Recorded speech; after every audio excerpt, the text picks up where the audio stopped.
Yes, yes. The legend has returned, baby. Oh, yeah, he has returned to the movie dojo. Joe Castro, actor, director, he's done it all. FX Maestro. Welcome back to the show, brother. Thank you, brother. Thank you, brother. I appreciate that very much. It's always an honor and a privilege to be here on the show. Yeah, absolutely. Yeah. Always Yeah. appreciate you. It's an honor to have you here, man. And when me and Joe get together, we always have a blast talking horror movies, fantasy, all that good stuff is what we love. That's right. And we absolutely insist on having fun, right? yes. Otherwise, what's the point, right? That's right. What's the point? What's the point? But yeah, it's great to have you back here, brother. Everybody watching, thank you guys for chiming in and hanging out with us live. We really appreciate that. Hanging out with your boy Preston, PhatSamuraiGuy, with another podcast episode. And again, every time Joe is here, we have a blast talking horror, like I said a couple of seconds ago. But Joe, I like Joe because Joe, like he's got the samurai guy once in a while. I get on my case. When I haven't seen a certain horror movie, he'll let me have it. He'll let me have it. The last time we were on, I was talking about Xtro. Did you get a chance to watch Xtro? I can't find a way to. I was going to hit you up. I can't find a way to watch it. I'm literally going to send you a copy. I'm going to send you my Blu-ray for you to watch because you have to see it. It's just like yeah. I know it's on the list, but Joe will hook me up. But yeah, Joe like freaked out the last time he was here. He's like, "You haven't seen Xtro? What's wrong with you?" I'm like, "God damn it! I gotta watch it at some point." But yeah, we always have fun here. It's what it's all about, and we're gonna talk about some of this Legends projects here in a second. Here, I gotta put the banner up. Boom, letting everybody know. That's right. You can watch H.P. Lovecraft's The Old Ones, baby, on Amazon Prime right now, and Terra Tunes Quattro. Look at me blow it up. Yeah, that's what I'm talking about. I love that.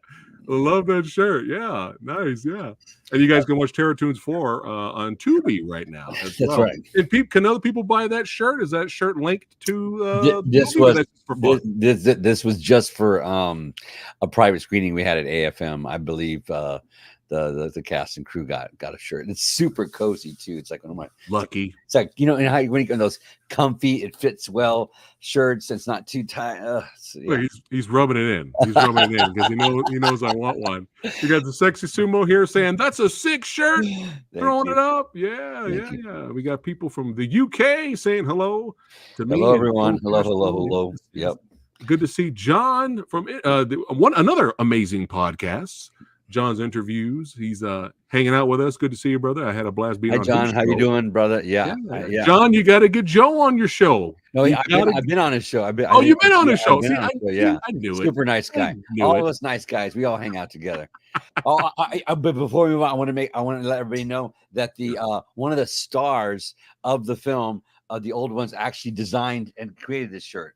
The guy who played one of the lead actors in it. No way. Yeah, he designed the shirt. So that's awesome. Yeah, that is awesome. Yeah, shout out to John. John's had everybody on his show at this point. But yeah, good to see everybody watching right now. And we're gonna get into it a little bit here and talk about the legend. Well, how have you been, my friend? Because it's been a while since you've been on the show. I know you're always crazy busy. I am very grateful and blessed to be crazy busy all the time. I am very busy right now. I'm working with James Balsamo on his masterpiece, Robot Dracula. And I'm sold with the title. I know. It's just the title alone, it has you hooked, right? If you like cult movies and you like independent filmmaking, it's just like Robot Dracula. It goes hand in hand, and we've been working on it now for a few months, and we've really been heavy into filming it the past couple of weeks. And if you IMDb it, it's got a huge cast of people. Everybody's in it. All the names, all the favorites are in it. Nice. So you check it out. Yeah. And like I said, I actually get to play Robot Dracula in the movie. Well, now I'm super sold. And double sold now. Yeah. And James actually got an actual suit of armor at one point, and she's like, you're going to wear this, put this on. And that's an actual suit of armor that he pulled off. It's not a costume. That's like I don't even know if it was meant to be like worn. We pulled it off of this armature, and I got into it, and there was no cod piece that fit me, so they had to put that mesh, this fabric there. But yeah, the thing was heavy. I'm loving the face expression. Yeah. Are you feeling very regal, my friend? You're absolutely, 100%. I feel completely indestructible in that outfit, you know. Let's go. It's literally a suit of armor. That's amazing. And this is also from Robot Dracula. That's right. That's Dave Bailey, one of the he plays a vampire. There's all these mutant vampires in the film, and there's of course Robot Dracula. Robot Dracula has a sidekick, which is played by Michael J. Epstein, and Sophia Cosciola is our director of photography. She's doing an amazing job, but just a huge cast of colorful characters, and I think it's going to be one of James's best films ever. Nice. Super excited about it. Yeah, well, shout out to James, baby. Yeah, shout out to James, and we'll have to discuss when that movie comes out. Have you back on the show for sure, and discuss that. Already, chat's like Robot Dracula, take my money. Yeah, I'm hoping that there is at least one kill every minute in the film. And I'm hoping I'm down with that. Yeah, at least one kill. There's a monster in almost every shot. It's just going to be everything we love. It's like a giant box of chocolates, of every flavor, every kind, every style. It's just like a giant mega box of chocolates. Yeah. Oh my goodness! You never know what you're going to get. You never know what you're going to bite into. Yeah. One of my lines is, prepare for the what is it? I forgot what it is. Prepare for the cybernetic slaughter of Robot Dracula. Yes. Yeah. Let's go. Cybernetic slaughter of Robot that Dracula. might be the tagline or something. Put it in either in the trailer or on the cover of the movie. Yeah, it's gonna be good. It's gonna be a lot of fun. Cybernetic slaughter. Cybernetic slaughter of Robot. What's going on, Nate Dogs? He's watching right now. Hey, glad you can hang out, man. It's always cool having you here, brother. But yeah, sold on the title. You playing the main antagonist and the taglines, and I'm assuming you're also doing a lot of the gore and. I'm doing all of it. I'm just like it's kind of. I'm actually an executive producer on the film, so. When you bring me on a film to be an executive producer and I'm contributing special effects, it's just like you can do anything. We can do anything. It's like just say it and then I make it happen. You want to blow up a building? Okay.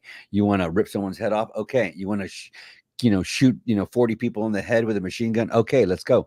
That's what we do. I'm just make it happen, and so Joe Castro, he makes it happen. I make it happen. That's what happens. Right. That's awesome, man. Well, yeah, we're looking forward to that one for sure. But let's take a look at some other photos here from your other projects back in the day and upcoming here. And you can just, because I like to show you off, Joe. Thank you. Especially people that are new, that are just chiming in right now. I like to show off the man's work. That's what made me a fan and seek you out, brother. But like, what? Look at this thing. Well, that's from one of James's original, the first project I worked on with James. Yeah. So It Wants Blood, and that's a creature in the film. And that's amazing. Oh, thank you. Yeah, that was one of the first pieces I made for James. He has it in his office there. Yeah. So good. You got another one here? Oh, that's for Chad Farron's new film, Unspeakable Beyond the Wall of Sleep. Beyond the Wall of Sleep, yes, and it's amazing. It's an amazing picture. It's an amazing film. In fact, I sent you the trailer. You said we can't show that on the. You said I really want. It's X-rated. I get it. It's I saw the trailer, guys. It's phenomenal. So the movie, I have a great feeling it's going to be great. I can't wait to watch it, but I can't show it on YouTube. It's definitely like X-rated. It's an X-rated film. There's a lot of full frontal nudity, both male and female, and blood, gore, creatures, and everything we love. Chad is a great filmmaker. I mean, Chad Farron is one of my favorite people in the world to work with and collaborate with. He's super creative, and he knows how to delegate authority, and he knows what he wants. And somehow he'll take the silliest idea and turn it into a dark, sinister tale. I love that. I was watching this movie last night called Absurd. It's like this movie from like the late 70s, early 80s. I'd never seen it. Yeah, never seen it. And even though it was kooky, it was still very intense and serious. That's the thing about the 70s and 80s, man. They could take like this cheesy idea and it would still be serious. You still wouldn't be silly. And I find it very comforting and alluring when directors today can do that. They'll take like a cheesy horror idea, but they can still make it serious. And Chad has the capability to do that. Yeah, like sure. That. Yeah. Shout out to Chad, baby. Shout out to Chad. We appreciate Chad. But Sexy says that was beautiful craftsmanship on Thank the you. creature Thank I you just showed. And we love nudity. There you go. Here we go. Don't even get me started. blood, gore, creatures, and a little bit of nudity. Once again, take my money. Chad's loving the idea. Now, I know a certain someone. I will not say that certain someone's name, but the certain someone recently just told me, why can't we? The certain someone loves horror movies, and the certain someone told me, why can't we have a really cool horror movie? Right? With really awesome, satisfying gore kills, but with a little extra eye candy, a little something, a little extra, like not the soft stuff, but the harder stuff, right? Yeah. And now I get to tell that certain someone that, hey, you got a movie coming out really soon. You're gonna be happy. Here it is. Yeah. Everyone's dying right now. Who am I talking about? I'm not. You will never know. But I can't wait to tell the person. But yeah, go ahead. Yeah. This person will be really happy when we're done with the stream here. So, I'm working with Chad again on a new film coming up called Ed Kemper about a serial killer. I don't know if you're familiar with Ed Kemper, but he killed a whole bunch of college girls. That's Susan. Susan's one of our executive producers and one of the stars of the movie. She plays Ed's mother in the film, and I'm getting ready to I'm making a live cast of her. She's gonna have a very, very graphic demise in this film. Nice. I'm sure it's going to be also very. How do I put this? NC-17 X-rated. Once you give a director a little taste of that and they run with it, then they just keep going Chad does it very well. He does it. In fact, he does it in a way that, well, maybe I'm desensitized, but it seems like when he puts nudity in his films and he puts blood in his films, he does it in a very cinematic way where it's still tasteful in a way that, art. It's art. Yeah, it's art. It's art. Yes. Yeah. There's nothing wrong with that. Yeah. And for all you Mutilator fans out there that are watching, don't forget to check out Mutilator 2. Yeah, Mutilator 2 is coming up. I'm not sure when they're going to release it. And I know that they're doing some theatrical screenings of it now, but I'm hoping that it comes out soon. And I'm hoping that they do I don't know if I said this on the last time on the show, but because they shot so much gore, I hope that they do like an extra cut where they go back and they put in some more pieces and parts of that were we need like a full unrated cut of the film. I'm hoping they'll put some if the fans ask for it, they'll do double cuts for the Blu-ray or the DVD. I mean, it's not going to hurt, right? Maybe that's exactly what's going on there. Yeah, why not? Because I did some of my best work ever in that film, and I've made some beautiful reproductions of people that we slaughtered and popped their heads off and stuff like that. So I'm hoping they'll really hang on some of those shots so we can really see the work. Yeah. Yes. Come on. producers Yeah. and studio. You got hundreds of thousands of fans just like me and Do Joe. you remember? We want to see the special effects.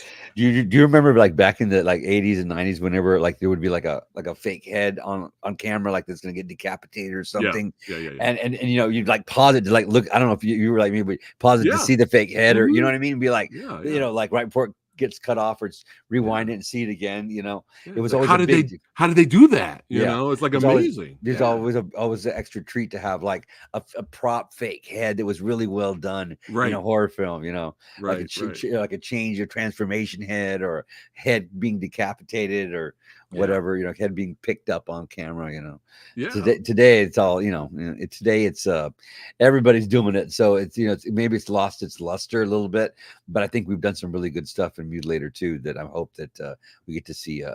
We could see some stuff, and I'll be able to talk with you more in detail. I have amazing behind the scenes videos of like the stuff that I built. Yeah. We can show gore. We just can't show the other. You can't show but yeah, man, definitely. We gotta once that's out, we gotta help spread the word because I'm excited because I'm a big, huge slasher movie fan. So we got to do it. Yeah, I made like puppets of like people from like the mid chest up to like. And that you could puppeteer, so like you could move their heads around and no way, like so that way when they died they were moving and stuff like that. Yeah, I did all kinds of stuff for that. Kind of going back to like old Stan Winston. Ever seen a movie called Dead and Buried? Oh yeah. Do you remember how people don't realize that, but like he was building like full, I think we talked about this, like full like upper torso puppets of people with like the eyes moving around and the jaw being open and closed. Whenever he'd kill people, he wanted to have some movement in the he was already doing like mechanical puppets and mechanical things way back in the day, like late 70s, early 80s, and so that's kind of what I want to get back to. It's like if VFX or CGI had never come around, think about how far advanced we would be with robotics in special effects. That's true. You know what I'm saying? True. Like how far along we would have come. And crazy stuff. We always appreciate the practical. We celebrate that, Yeah. I mean, I think me and you both said if CGI is done right. Yeah. And it enhances the practical. We're all for that. Absolutely, 100%. Yeah, and I'm super excited about this new movie called Pool Party Massacre 2. Yeah, it's Drew Maverick. Yeah, Drew Marvick. Excuse me, Marvick. Sorry, Marvick.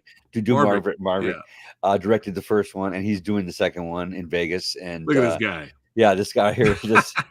That is amazing shot. He's a super talented man, and like see how like the knife goes into his gum line. Yeah, this is how I like to take the ick factor. I call it the ick factor, just a little further. And it doesn't necessarily have to have a lot of blood. It just needs to have that extra bit of ick realism in there. I like to try to do that with all my effects, So and the amazing shot. Thank you. And so that's not from Pool Party Massacre. That's actually from another movie. Ruthless? Originally titled. Yeah, it was originally titled Ruthless. Okay. I believe now it's going to be called. Let me see here. It is called Vegas Bloodbath. Nice. Vegas Bloodbath. And I worked with Drew on a couple of films now, and he reached out to me recently and said, "Hey Joe, would you like to come on board Pool Party Massacre 2?" And I was like, absolutely. The first movie is a big cult hit, and Drew has an amazing he's an influencer on Instagram, and he's got an amazing following, and he's hilarious. He is. He's a showman, and he's definitely a showman, and he knows. He wants to make a really high quality piece of some slasher art, and I was like, I'm for that.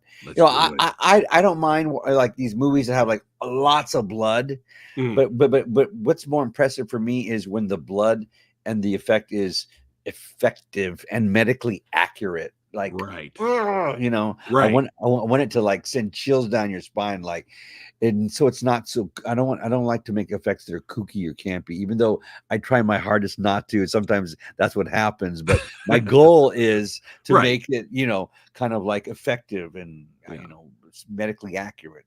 This photo, was this from Pool Party, or is this that I okay? just molded Charlie Classic from last week, and we've just begun pre-production on the film, and we're shooting in late May, early June, and I have a lot of pieces and parts to put together, but we're gonna do some really cool stuff for the film, and Nice. yeah, I'm really super proud. I'm proud of my work that I'm going to. I'm already super proud of it, but I'm super excited and super proud to be on board Drew's team. Yeah. Yeah, nice. Shout out to Drew. I've been trying to at some point reach out to him to get him on the show, but Samurai Guy's booked.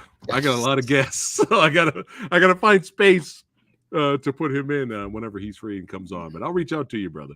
But let's go before we get to the old ones. The old ones. Let's have some fun, and let's talk about some Terror Tunes 4, baby. Oh yeah, let's do it.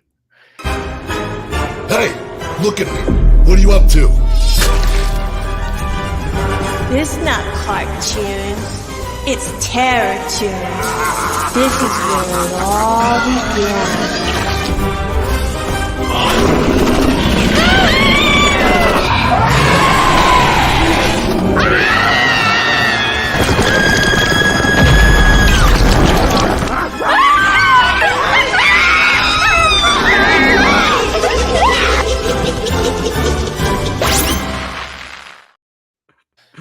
Oh man. So Samurai Guys finally got around to watching Terror Tunes 4. And brother, it was so much fun, dude. I was busting up laughing. You know, I felt like I was on drugs. I mean, it was like no, it was so much fun. Everybody watching right now, if you guys are horror anthology fans and if you support independent cinema, definitely check it out. It is wild. It is wild. But hey, that's what I expect from Mr. Castro here. But it was a blast, man. I had a lot of fun with it. Thank you. I appreciate you saying that. And you know, Terror Tunes is not for everybody, you know. And people say it's very cheesy, and I'm like, yeah, but it's like grade A cheese, you know, it's like fine cheese. And the cheese is the charm.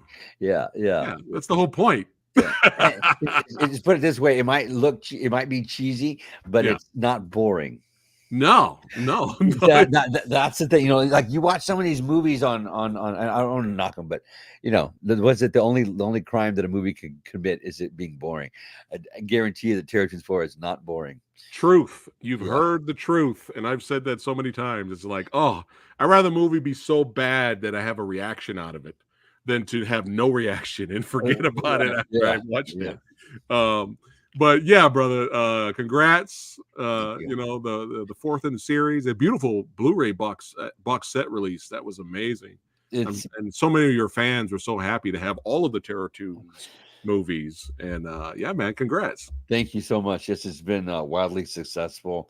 My husband and partner, producer Steven Escobar, put all that together for us all to have the quadrilogy, and he did a great job. And I'm just super proud of the way the entire quadrilogy turned out, and the way that it's been received by. I get all kinds of really great private messages from the fans on Facebook and Instagram, and it just really warms my heart whenever someone reaches out to me and says they got their copy and that they love it. And what about Terror Tunes 5 is what they say, and I'm like, oh man, like we were like, okay, Terror Tunes 4 is going to be the last one. Yeah. And then of course, as soon as we had no idea how widely successful part 4 was going to be, and sure enough, they're like, no, you got to do a part 5 now. I was going to ask you that. We're going to take a little break. We'll take a little break. We'll come back to it a bit.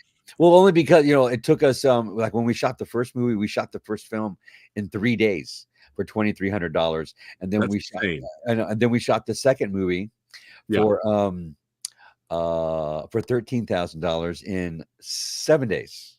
Right. And then it took us almost 10 years to make the third film. Wow. On and off, and it was a big struggle. And then it took us almost 9 years to make the fourth one. Right. And we shot the third and the fourth one we started them both at the same time. But there was we actually had planned on shooting 3, 4, and 5 all together, and there was so much information there. We just decided to go ahead and release part 3 on its own, and then part 3, and then we finished part 4. And we don't. I don't know that Terror Twins 5 will be what it originally was intended to be. Now that we've seen what we did with Part 4, I never like to make the same movie twice. So each one in the series is very different. It's gotcha. Got Kevin here. I would love to check out Terror Tunes. Your special effects work is fantastic. Look at that. Thank you so much. Thank you. This oh man, this this short film was nuts. It's probably one of my favorites. Actually, I enjoyed all of them, but this is definitely one of my favorites. But this decapitation effect with the head was so good, dude. Thank you. I appreciate that. Yeah. That's Mike Ferguson getting his head cut off and getting ready to be replaced with a gorilla. Right. Gorilla had to become Max Assassin, which is the original one of the original villains from the original Terror Tunes. Right. Yeah. And I wanted it to be like a full on. I just remember back in like the 80s whenever there was an on-screen decapitation, they'd have it in like slow motion, or you just got to really watch it and look at it when it was happening. Yeah. I wanted one of those in the film. So we decided to do it. Yeah. That was great. If you guys want to see it, you got to watch it on Tubi. Sorry. Oh, thank you. Yeah, that's good. That's a good plug. Yeah. But yeah, so good. Yeah, it starts off with him with the reverse shot of the hatchet going into his neck, and then I've learned over the years you don't have to cut away and then cut back. You can just cut to a different angle of the same thing, and the audience will be tricked, and so yeah. I mean, I kind of consider Terror Tunes 4 like a 90-minute special effects shot.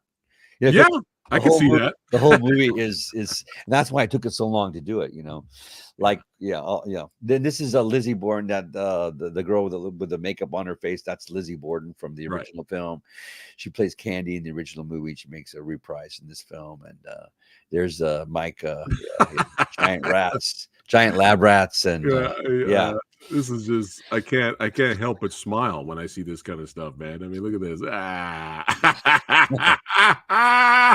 I love it. Was this the same rat?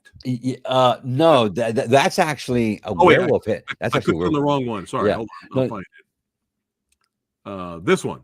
Yes, that's the same rat head. Yes. So originally this rat head was made for a movie called Big Freaking Rat.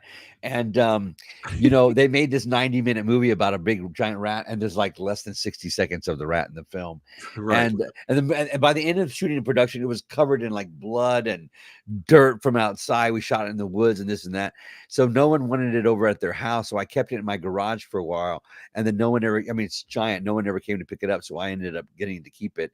And when we started writing Terror Tunes 4, the opening sequence where it was Dr. Carnage origin stories, I'm like, let's use that big rat as a giant his like giant evil Dr. Carnage lab rat. And so we hauled that thing out and put it in the movie. Yeah. And I got to shoot like all the angles that I wanted to see that they never did for the other film. And there was supposed to be a scene in the other film where this guy gets a rat, the rat eats the guy, and so there's a whole person's body in the rat's mouth. Oh, and I wanted to do that, so we did that, and just I got to do all the stuff we weren't able to do with the first film. Yeah, there you go. You got Tubi is awesome, has some good stuff. I love the artwork. Gives me Beetlejuice vibes. Absolutely, yeah. That's a great. Thank you. That's an honor to be used. My film be used in the same sentence as Beetlejuice. Yeah. Go ahead. This guy right here, his name is Derek in the film, and Derek is a science experiment gone wrong. One of the evil Dr. Carnages is, so he's part human, part stuffed animal. And that's where the Terror Tunes kind of thing comes in. I like to use things like crayons and children's toys and stuffed animals and cartoons and this kind of stuff in the film, And so this was a stuffed toy that he got, like, I guess, fused together, kind of like the Fly. He fused him with a stuffed animal, and when I saw the character show up in the movie, I was just like, you know what?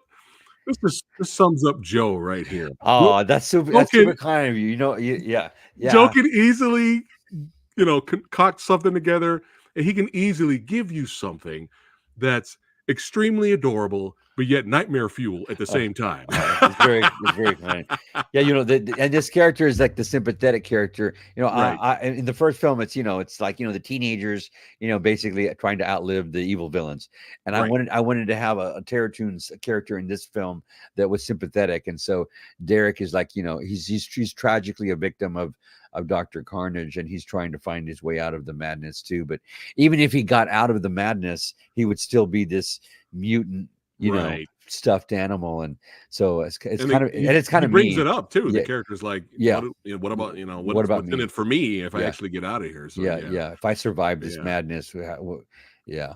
Speaking of madness, we got the gorilla head now fused onto the human body. Yes, yes. Tommy gun showing up. Yeah. That's an actual homage to an original scene from the first film, where the cartoon gorilla pulls out a Tommy gun and starts shooting everybody. And they brought in the action hero Mike Ferguson to play that role. I'm super happy Mike. There's Ken May, there's our writer Brian Burkhoff in the job. There's that's Brink Stevens right there. She's actually into 2 roles. This scene, right there, that's Brink back there. But the other shot of her where she's standing screaming with the red eyes, that was shot in 2012. This is her in 2012, and the other shot is of her in 2020. No way. Yeah, that movie magic. Well, that's how long it took us to shoot the film. Right. Because we were, and because it's an anthology film, this is from another story, a story that she directed and she produced. And you know what? This might be my favorite. This one here will bring. I'm super proud of what she did. I'm super proud of this story, and it took us 4 years just to put together this story that she wrote. It's called Personal Demons, and it's basically the entire movie was shot on a 10x10 green screen sheet. It's set. Wow. It was all done in the garage. And look at that. So if you want to see a bit of movie magic, watch that. The whole thing was shot in our garage in a 10x10 green screen set. Shout out to Brink. Brink is amazing. She was great. Like in terms of acting, I like the story. Yeah, she wrote it, she directed it, and she stars in it. Yeah, and Billy Butler's in it from Friday the 13th Part 7 and the color remake of Night of the Living Dead, and Linnea Quigley's in it from Return of the Living Dead. She's great. Shout out to Linnea. And Debbie Rashan is also in it from Romeo and Juliet, and or was it Terra Firma? I'm not sure. One of those, and she's just done countless films over the years. I love Debbie. Debbie's in it, and we got a lot of name talent in the film. Was this Ed 209 inspired here? We got going. Do you like that? I enjoyed it. That's because I try to do everything practical. And on this is a giant robot that we built, and. I filled in the set with the CG. The sides are CG, right. But then I shrunk the girl down to make the robot look bigger, right. And then but all that stuff there on the robot is that's the legs I think are old vacuum cleaners, and look at that. And the light in the front of it is a heater, is like a little space heater that we pulled out, put a red gel in, and put a light in it, and. Yeah. Oh, I love it. Yeah, it's fun. I love. You can't have my mother's heart. Yeah, exactly. Yeah, good stuff. And there she is. There's Linnea. Yeah, just wild, just pure, wonderful insanity. Yeah, I really enjoyed it, man. Just pure insanity, but so much fun, and that's what it's all about. The key word is fun. So don't forget, everybody watching, check out Terror Toons 4 right now for free on Tubi. Check it out. That's right. Yeah, man. But everyone was great. And again, all the hard work, you put so much hard work, in your craft, my friend, Thank you. Yes. That's why I like to show you off. Thank you. I appreciate look at everybody. Bask in the awesomeness. That's the updated version of the evil Dr. Carnage from the first film. Right. Yeah. Played by Douglas Epps. And, many people have worn the mask, and, I've even jumped into the original old green. The original character from the first film does make a guest appearance in the last sequence in the film about with the chickens, and Chickens. It's called, what was it called? The clucking, right? No, what do we call Yeah, it? I think so. The clucking. Yeah. Yeah, It's called the clucking. ridiculous. The clucking. It's called the clucking. Insane. It was going to be, I was going to title it the Rocky Horror Chicken Show, but we decided to call it the clucking.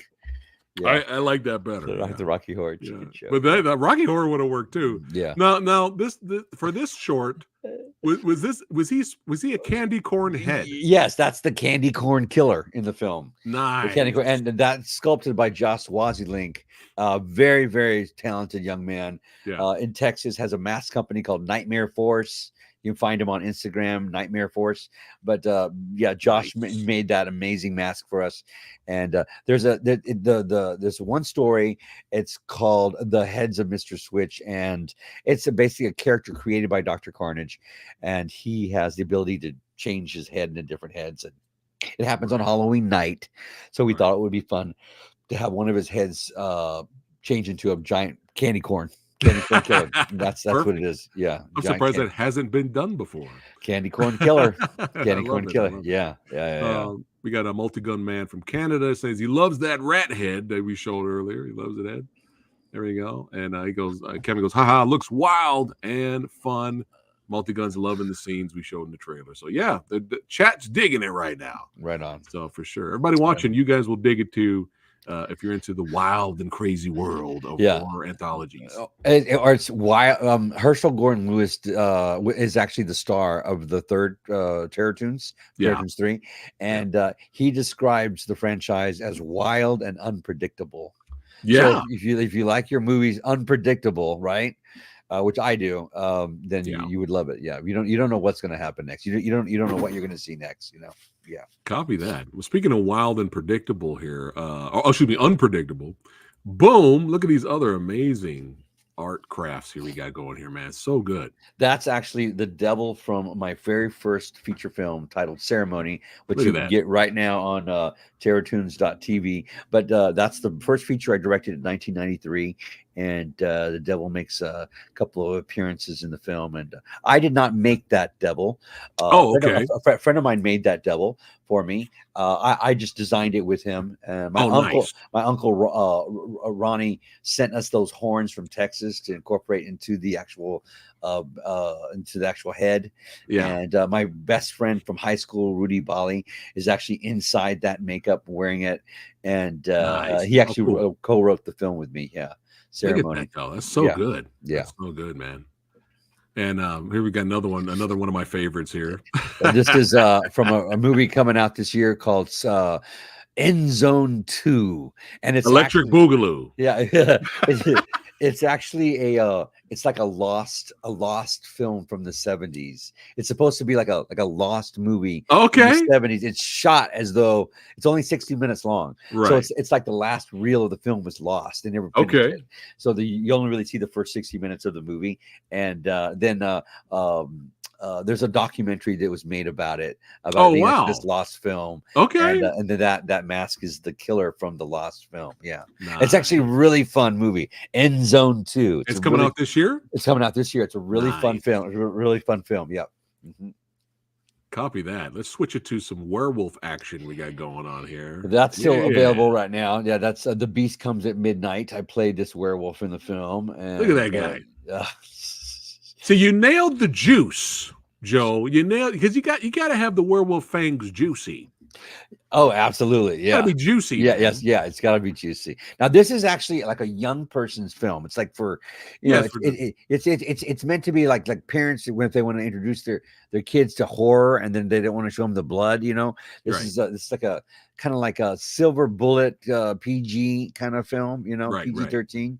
And so it was meant to have a little bit more of a lighthearted feel to it. I didn't do any kills or blood in the film. I play the werewolf, and I am the werewolf in the movie, and I'm also the man that turns into the werewolf. But a super talented group of people down in Florida that made that. Ed McKeever and Michael McKeever stars in the film, and Todd Orfer produced that, and just a whole bunch of amazing people down there. But it's The Beast Comes at Midnight. It stars Michael Pare, and Eric Roberts is in it, and I get to act with those guys in the film. So it was How cool. It's kind of an honor, to be Yeah. there on set with Michael Well, Pare as a I'll werewolf. tell you one thing. If I was a little samurai guy and I'm watching this probably still would scare me, even if I was a little kid. Yeah. But yeah, man, it's perfect. It's great. A nice gateway movie. A gateway film, yeah. This is a horror. This is the horror genre. But we're not going to traumatize you yet. You got to wait till you get older. Then you can watch Bad Moon and this. Yeah. This one right here is Jackhammer. What's this? Okay, What's this one? so this film right here is one of my very first features that I shot, and Lionsgate actually released this movie. It's called The Jackhammer Massacre, and you can get it on TerrorTunes.tv. We finally released the uncut director's cut of the movie because when it was released back in 2004, it had to be heavily edited to get an R rating to get into Blockbuster. Because see, Blockbuster had, in order to get your movie into Blockbuster, it had to be rated by the MPAA rating system. It's not like it is today, where you can just throw your movie up on there. Yeah. So in order to get your movie into the Blockbuster store, on VHS or whatever, right? You had to have your movie rated by the MPAA, and that cost money. And see, that's why not just everybody could make movies back then, right? And so we I don't know how much it was, $1,500 or $3,000 or something like that to have. But then every time you had to make a new edit, it was a little extra charge. That's how they make money. And so that film was called The Jackhammer Massacre, and it was released in 2004. And we just released the unedited director's cut because every kill in the film was heavily edited for an R rating.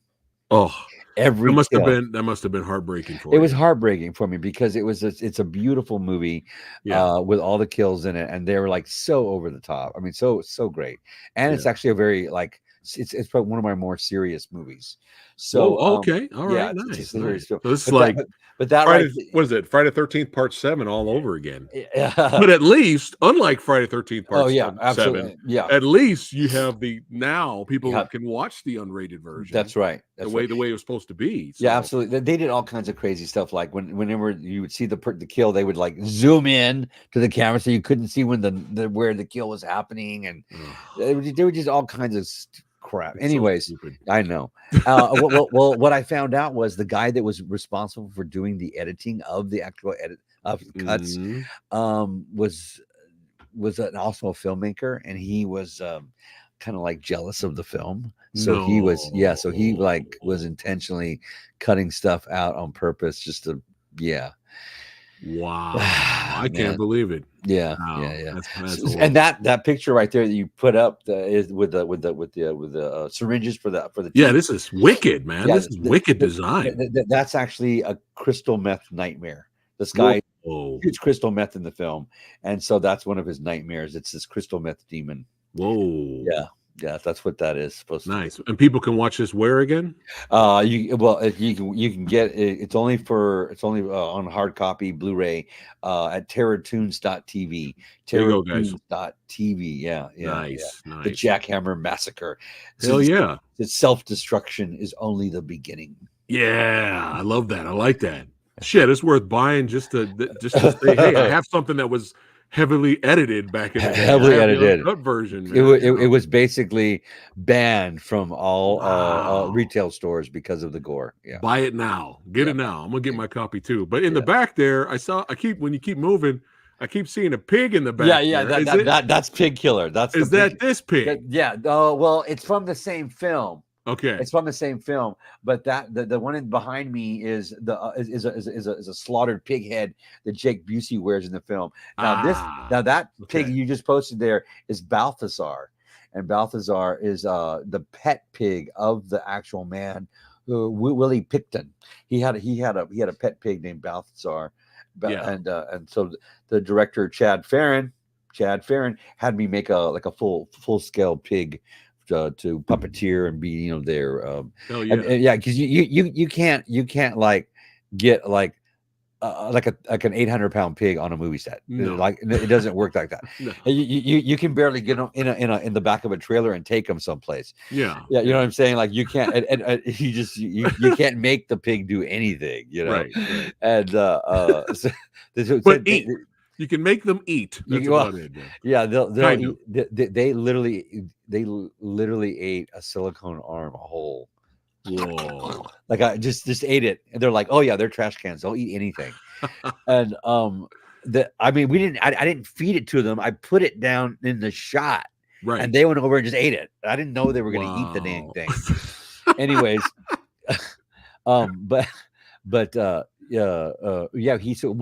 we have an actual 800-pound pig in the film, and so I went to the pens where they had the animal at a wildlife reserve and took all these pictures of it and tried to reproduce it. Yeah, look at that, phenomenal. Thank you, appreciate phenomenal that. stuff, man. Thank you. And we're gonna keep the phenomenal stuff going here. Boom! What? Oh yeah, this is new. This is brand new. This is fresh. This is new. Look at that. This is Courtney Gaines from the original Children of the Corn, and nice. He's Malachi, right, in the Children of the Corn, right, and he's in a movie called Infernal that I'm working on with director Eric Mathis, and my husband Steven Escobar is editing the film, and just all kinds of wild. Yeah, that looks wild. Yeah. All kinds of amazing talent in that film. Like so many, too many to even mention. Sky Elobar, and I just actually once I begin, I'm like, okay, I got to pull up the list. Anyways, I told the director, I said, do you think Courtney would be willing to have me have demon horns coming out of his eyes? And he's like, let me ask. And I said, he asked me, because he said, he would do that as long as he could see a little bit out of his right eye. Is that okay? And I was like, yeah, we can do that. So I was so happy that Courtney was with it and for it and allowed me to do that. So good. Yeah, man. I mean, that literally looks like it's coming out of his eyes. It's not just stickers or stuck on there with duct tape. Thank you. That looks amazing. I appreciate that, brother, very much. Yeah. Last one here. Boom. Yeah, I don't know if this movie will ever see the light of day. To be honest with you, the sculpture here, I don't think they're going to shoot the film, but I did. Sometimes I make stuff and the movie's never completed. or no one ever gets to see it. Oh, this is a character called La Chusa, which is a Hispanic folklore about an owl witch, and this was made for a gentleman in Texas, and I don't know that the movie will ever be shot, but who knows? Yeah, who knows? But it's keeping you creative. It's keeping me creative. I have the mold. I have the mold. You could show it off. Like I'm showing it off right now. Like, hey, producers and filmmakers, look what I can do. Did you used to read Fangoria like back in the 80s? Back in the day, man. Yeah, and every once in a while you'd see like a picture of like something, you'd be like, "What's that from?" And then that movie never came out, and or this was like Rick Baker made this, in his lab, but they never shot it, or he never got to see it. That's what that is. That's Fangoria was awesome because they would show the gore on the cover of the magazine. Yeah. Like I remember before Event Horizon even came out, I think they showed the shot of the somebody getting spiked through the back, like coming out of the mouth. Oh yeah. Like, that was like on the cover of Fangoria. It was insane. Man. What I used to like about Fangoria was that they actually interviewed the actual monster makers, and the monster makers would like have this casual conversation like you and I are having in the magazine and give away little secrets and this and that. And that was really, the people that actually made the horror they interviewed, right? And they still do. And I appreciate that, and I just that's what I grew up with, so I wouldn't be where I am without Fangoria, basically, and I'm so grateful that they did that. Shout out to Fangoria. Yeah, absolutely. That's 100%. One of the coolest mags ever. Yeah. Let's see here. Oh, it is time. Yeah, let's go ahead and have some fun here, and let's talk about the old ones. That's right. Let's go ahead and get into this. I'm gonna play the trailer right now. Let's do it. Do it. You got his arm? Pull him up. I don't feel a pulse. My name is Russell Marsh. I was born in 1865. My name is Dan Gordon. I need an ambulance. We pull a man out of the river and... Run, Gideon, run! So what's an old one anyway? The great old ones were here ages before mankind. Would you mind? fill me in on what we're doing here and how this will help bring back my dad? We're gonna go see Nyarlathotep. Okay, who is Nyarlathotep? Strange dark one, to whom fellas bowed. So he's some kind of prophet then. Sort of. Fate to all the old ones that crossed my path. Hail the great old one!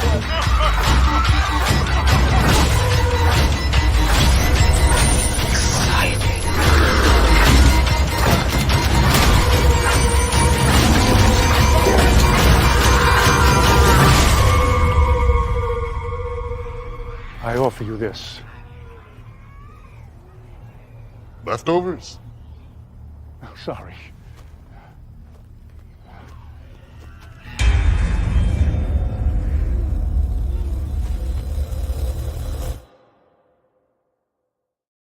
I think it's one of my favorite lines in the movie. Yeah, leftovers. Yeah. Then he's sorry.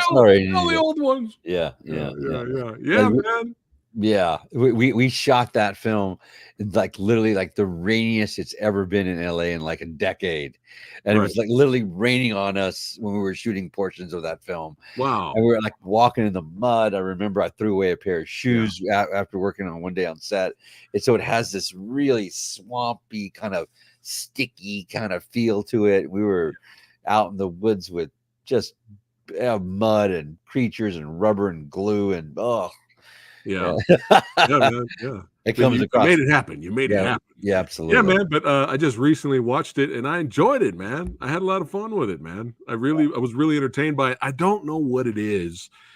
It's just that world is always fascinating to me. You know, whether it's a short film, whether it's big budget movie that kind of shows snippets of that world, or micro budget or smaller budget. It doesn't matter what budget. That world is so fascinating, man. It just never gets old. You can constantly make stories based in this world. Based in the world of H.P. Lovecraft. Yeah, based in this. It's because it's magic. It's cosmic horror. I didn't even know that terminology existed until I worked on this film. And the director said, well, because there's stuff, and I'm like, this guy's head blows up in it, and I'm like, do you want me to put blood in it? He's like, we're going to backlight it with light, and we're going to make it like all kinds of fluid come out, water, like crystal clear water. And I'm like, oh, why is that? He goes, because it's cosmic horror. Yeah. And I went, oh, okay, we can do it. You can kind of, universal, kind of, I don't know, cosmic, with stars and stuff. You have the, Nicolas Cage's Color Out of Space, which I really enjoyed. Stuart Gordon's Dagon. Yeah, that's great. Speaking of Dagon's mentioned in this movie. Yeah. He's actually one of the first characters that gave 4 eyes in the beginning of the film. I'm going to show him in a second here. But yeah, let's take a look at it again, man. But yeah, man, well done on the effects, and well done for the cast. And shout out to Chad. He did a great job directing it. Chad really knows how to direct, and he really knows how to take practical effects and really use them well. What kind of surprised me and made me smile a little bit towards the end was I saw some stop motion. Like I could have sworn I saw some stop motion effects a little bit. That's Jeff Leroy. Who's also a special effects artist and a great filmmaker himself. Shout out to Jeff. Hell's Highway, and he did that. Also, I have to give a shout out to Jeff Billings, our director of photography, who shoots all this stuff and makes this dark, grisly world for us. Yeah. And when you said this was shot in L.A., I never would have thought this movie was shot in L.A. Yeah, we shot all in that's Chad knows how to find all the creepy crawly corners and spaces and parts of L.A. to make his films, which we were very, very happy for. Yeah. How long did it take to film the entire movie? I'm gonna say 11 days, maybe. Wow. 11 days. Like literally that the opening shot right there. If you go back, that shot right, that first shot Yeah. is that's literally like the last shot of production we shot, and it's the first shot in the film. Wow. And the camera is sunk in a swimming pool in Yeah. freezing cold weather while it's raining, and everybody's just we were just trembling, and the camera's literally in the bottom of the swimming pool to get that shot. And Robert Miano, the actor, who's got to be, I don't know, he's at least 65, 70, he jumped into the water and was floating there for this shot. Wow. Well, Yeah, shout out it's to just, him. yeah, it's freezing cold. Yeah, and Oh there my is goodness. this is when we had all the floods in LA. We had the floods. I guess it was 2 years ago, about 2 years Yeah. ago. Yeah. A year and a half ago, 2 years ago. This is when we had all the floods in LA, and this is huge creek that was swollen up on the set where we were shooting around on the property we were shooting. So Robert just jumped in the water and floated down the swollen river. Yeah, look at Robert doing his own stunts. Yeah. Yeah. Wow. That's indie filmmaking right there. Yeah, man. Yeah, man. Yeah, for sure. Yeah. But yeah, I love the beginning here. It's so good, and he did such a great job. This kid right here, he's the guy that Did the shirt? Did the shirt, yeah. Oh, nice. Ben is his name, I believe. Ben. Oh, shout out to Ben. But yeah, this actor, so he Robert did a great Miano. job. Robert Miano, yeah. Great job in the film. But I love this. There's the Dagon character with the four eyes. Yeah, I love this. I was definitely getting like a little bit of a humanoids from the deep. Yeah. Good. From it. Good. It's there he is. There's the character. Yeah. So good, man. Thank you. Fun. I How fun is appreciate that. I appreciate that. I mean, the design of it's amazing, but then how it's shot in the movie, like this shot right here. I appreciate it dark and sinister like that. Yeah. And then there's a couple of close-ups of it that they show later, but right here. Like that one's great. That was a great shot. There's one where he kind of opens his mouth and he screams. Right here. Bam! That's great. Good shot. I love that. Just enough. I'd rather have I'd rather have 10 amazing effects than like 50 mediocre ones, right? Exactly. Yeah. Yeah. So good. Thank you. So good. I tried to I tried to make the teeth glass translucent and just try to do some different things, Yeah. Whenever I get a chance, see the teeth are kind of like glass, kind of translucent. How long did it take to put Dagon together here? I think I got 30 days to do all the effects in the film. Right. So, I probably spent maybe a week on him, and nice. Yeah. And we were back to this gorgeous, handsome person. These are supposed to be background characters. Yeah. They were just supposed to be background masks, but I guess the director liked them so much he shot close-ups of them, but they were just supposed to be shadowy figures in the background. Well, when they look like this, I thank mean, you. come on, you got to show it off, man. It's just, I'm just yeah. So good. Yeah, there's just supposed to be some background characters. But, yeah. They were having fun. Yeah. Look at this guy. Yeah. And this is that shot right there. That was literally on the side of a highway. Actually in the middle between two giant highways. Two giant highways. I think it was up on the 14, the 118, I think, and out here in LA. But one of the executive producers owns a piece of property between two highways, and we drove this weird path and got to shoot in between the two highways. There's like one of those paintball places where you can shoot paintballs at each other. Yeah. They have a thing set up there where you can go out and act like a person in war or whatever and shoot people. Have some fun out there. Yeah. Okay. Just do some crazy stuff. Yeah. Nice. Yeah. Hey, you got to use what works. Use what's around you. Yeah. Perfect. That guy.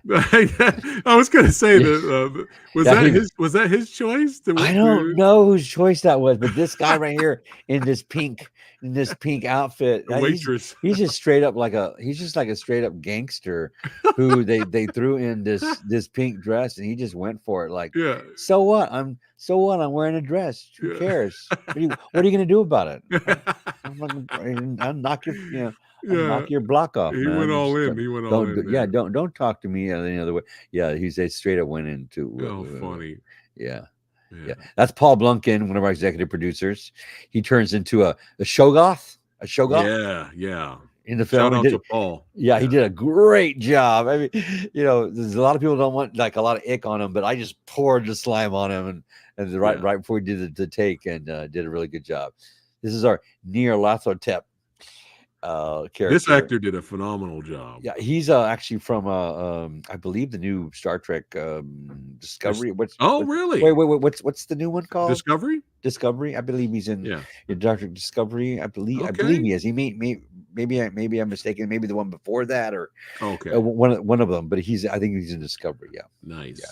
Yeah, he did great. But what I loved about his character, who's evil, by the way, Yeah. What I loved about the character was he had this sense of humor about him. Yeah. And I was just like, yes, more humor, because I was enjoying the movie, but I was just like the sense of humor moments from this character was just like so unexpected, and I enjoyed that because he was catching me off guard. He was making me laugh on the way he was acting, but in a good way. He did a good job. He did a real good job. Yeah. His face expressions, everything, man. He's so good. Like, he's so good. But this, now see, again, you got the juice right, Joe. You got to make it juicy. You shower me with compliments. Yeah, I sprayed that thing down right before we did this shot. Yeah, you know what? Have you ever Googled the inside of a turtle's mouth? No, I have not. No. You should Google the inside of a snapping turtle's mouth, and it looks like that. It has that many teeth in it. Whoa! It looks like that. That's inside. Insane. So Google it if you don't believe me, and you will see that I'm not joking. In fact, that's not even enough teeth. That's how many teeth they have in their mouth. No way. Inside. Inside. So I want you to Google a turtle's mouth, and you'll see. I'm gonna have to do it. Yeah. And so that's crazy. Because I went into like doing research with like aquatic stuff, right? We got this cosmic horror going on. We have H.P. Lovecraft. We have the older ones and By the Sea. So I wanted to do something that was still in the same vein that hadn't been done before. So yeah, that's where I found that idea. That's where I was inspired from. That you just blew my mind right now. I had no idea. It's the inside of a turtle's mouth. That's insane. Yeah. That's so. That's just a great design, though, man. Well done. Thank you. I appreciate that very much. Yeah, I had a lot of fun doing that. Yeah. But his character was cracking me up too, because he's been through so much shit already. He's just like, yeah, that's what's gonna happen. Yeah, we might die. Yeah, we're not safe. But we have to do what we have to do. And like originally, I don't know. I forget how it was supposed to happen, but they're supposed to go from one time to another time, and Chad's like, they literally crawl through his belly. They have to crawl through his belly, and Chad's like, let's just make him crawl through that hole right there. And I'm like, okay, all right, let's do that. Chad's great about making stuff up like that on the spot. Yeah. Joe, I'm gonna be honest. This might be my favorite part of the movie, man. the Shoggoth transformation. Yeah, this was so good. That's Paul Blunken. He did a real good job. He let us do all that stuff. Yeah. But all this with the Shoggoth was just like, because I thought, we were going to have another human that was, a human follower, right? Right. That was just going to come in there and try to get this character. But I was like, oh, it just escalated because it just started with the tentacles, right? And then it just got insane after that. And I was like, there's Joe. There's Joe. He's doing it. If people don't know what a Shoggoth is, it has like multiple eyes and like a uncoordinated over the top amount of teeth and tentacles. It's kind of like a big amoeba kind of thing. And so it's hard for a director to describe it to you unless you can let me do a little research and find out what H.P. Lovecraft described it as or whatever. But yeah, it was kind of like anything goes almost. I recorded that scene from beginning to end on my phone. Okay, and I sent it to my wife when she was at work. Okay, and she replied. Tell her thank you so much. Yeah, she loves that kind of stuff, man. Yeah, full scale practical effects. That was great. Yeah, it was great because not just because it was great, but it was great because it was unexpected too. Thank you. But oh, hail the old ones! Yes, but yeah, this guy had me busting up,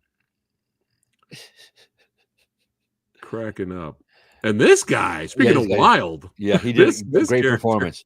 That's yeah, Ellie. Yeah, he did a real good job. Yeah, shout out to him, man. He his went all in too. Yeah. I don't blame. Was it Ben? You said. Yeah. I don't blame Ben's character from running out. Running He's out. like, screw this, man. Yeah. this is getting crazy even for me now at this point. Yeah, this actor's performance gave me the creeps. He did a good job. Yeah. Yeah, he did a real good job. Yeah. He's supposed to be attached to the resonator, attached to the machine that can transport you through space and time and yeah. I mean, how did he move his mouth the way he did too? It's like, how did you even do that? Yeah, he did a good job.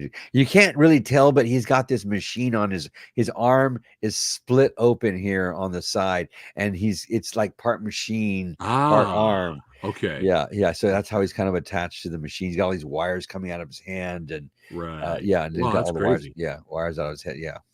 Now this one here. Yeah, that's that's Nyarlathotep, kind of like, because he's kind of like he's like all kinds of souls, all kinds of all to wrap together. I gave him a couple of different personalities all in one, and yeah, look at that. Wanted him to be crazy, like phenomenal. Look at that stuff. So good. I appreciate that. And this one right here. That's the Dagon. That's the side shot, right? Yeah. That's in I love it. Yeah. Love it. I missed that earlier. Still trying to show it off. But yeah, that is phenomenal stuff. Thank you. In fact, the head is, we didn't get, they don't get a full shot of the head in the film.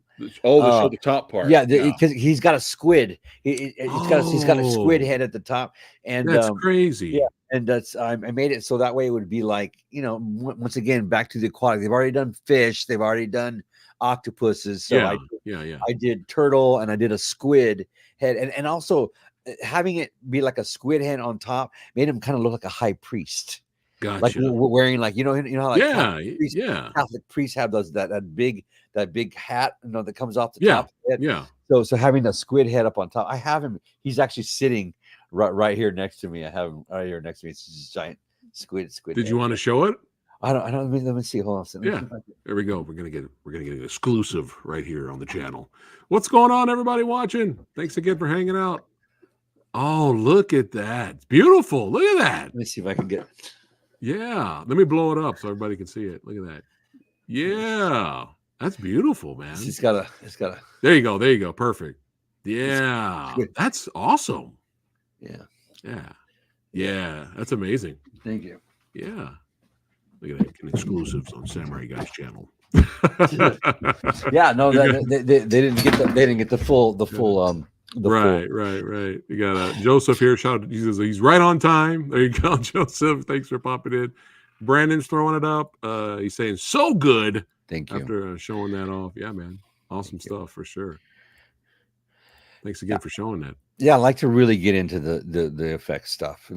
I mean, people, even though you may see some of my work for like, a second or 2 seconds on film, I really feel like some of these directors that really know what they're doing, and they can hold on to my stuff, and they can really get into what it is we're really all about here. I mean, look at like old Godzilla films. I mean, they didn't cut away, they just all the monster all the time. Come on. Yeah, let's go. Yeah. Come on now. Speaking of Godzilla, are you still a part of that kaiju project or no? Or that's on the hush? Or oh no, still going? I mean, he's that's a Jeff Leroy project, and he is, I to my knowledge, has been shooting it little bits, little by little, and he has to build all these sets himself. So, and then he destroys them. And right, I was, I'm hoping that he will invite me to come along a little bit more with what he's doing, but I know he it's his baby, so he likes to he likes to do a little bit here, a little bit there. It's going to be a labor of love. I mean, when you're building a miniature set to destroy, and I think he does it like on top of someone's apartment complex, nice, or the building, so you can, yeah. Well, I already saw your when you posted on Instagram the Turtle-nator. Yeah, man, that was great. Yeah, Turtle-nator. Yeah, but keep me in the loop with that, Joe. I will. Because we got the kaiju audience that watches the channel once in a while too here. So nice. Yeah, they're gonna love that. Absolutely. Yeah, they're gonna love that. But yeah, this whole sequence in the bathroom is great. The show that Paul Blunkin turns into the Shoggoth. Yeah, that was so good. Thank you. I appreciate that. Yeah, this scene too, where he's showing him the horrors that he's because he's doing a lot of complaining. He's doing a lot of like, what's going on? Right. He's like, look, man, let me show you what just a small taste of the horrors that I've seen. The horrors I've seen. And man, I love this little flashback sequence here when he shows them, and it's just so good. Yeah, he could see. Yeah, he freaks out. Like he's like, oh my god. But yeah, that little montage that was put together showed some more of your creatures and stuff. That was great. Chad's very good at that. Chad, writes these films, he directs them, he casts them. I work very closely with him when it comes to the special effects, and he really allows me to be super creative. He kind of gives me an idea of what he wants, and then he just lets me run with it, and we'll come back to him with a couple of ideas, and he'll say, right. Yes, let's do that. Yeah. Yeah. he's like, I got something to offer, something to trade. He's like, what is that, leftovers? It's so funny. Sense of humor is important when it's like put in right at the perfect. When it's done well, yeah. It's just, and he's like, no, man, I got it's the heart of one of the old ones. All right. He's like, oh, all right, yeah, good stuff. There's a sequence where we take a rib, a bone of someone's rib, and we stick it in this guy's neck. Yeah. That looks great. We twist it like that, twist it in the guy's neck. And I use I have a couple of techniques that I do that with, where I like to use the real actor and make it, you just have to see it. You kind of have to see it. It's a little magic trick. Okay. But I use it, but it's all practical, but it's composited. I can like to composite it digitally, but yeah. It looked legit. Yeah. Did you see that? And then also he gets his head cracked open and there's like a piece of his brain comes out. Yeah. And that's also done, shot practically, but composited digitally. And it works super, super well. Yeah. Yeah. All of the effects were great and phenomenal in the movie. Thank you. Yeah, man. Hey, what? The old ones scratches the cosmic horror itch. That's right. Everybody watching, if you guys support independent cinema, check it out. It is on Amazon Prime right now. Don't forget to check out Terror Tunes 4 on Tubi. I'm still trying to get you to come down here to put you in a movie. Terror Tunes 5. I don't know. Samurai Guy show. No, I'm gonna come down there, Joe. Yeah, I gotta come down there and visit, and we gotta have some coffee or lunch. Yeah, and absolutely. I would love to be a part of your filmmaking journey, man. Anyway, I can be there to help, be an extra, get a death scene, whatever you need me, bro. 100%. We're gonna make it happen. Yes, sir. We will conversate. Yes. Offline. All right, guys. Thank you so much for watching. Keep supporting horror movies, baby. Keep supporting independent cinema. Support this legend over here. That's right. Because this handsome guy, this guy's been around a long time. Wow. That's an old picture. Look at that old picture. Wow. That's great. Jacked. He's jacked. Look at that guy. Yeah. I don't even recognize that guy. I appreciate you so much, brother. Thank you so much for having me on the show today. And anything you need, you just reach out and say hello, and I will make it happen. All right. $1 million. There you go. $1 million. Make it happen. Hey, man, it's always an honor to have you here. Everybody watching, hey, thanks again for hanging out. Don't forget to like, share, and subscribe to the Old Samurai Guy. Click on the link below so you can follow Joe on Instagram and Facebook on his filmmaking journey. And we'll see you guys on the next one. Take care, guys. Joe, don't go anywhere. But you guys, peace out. Take care. Thanks for watching, everyone.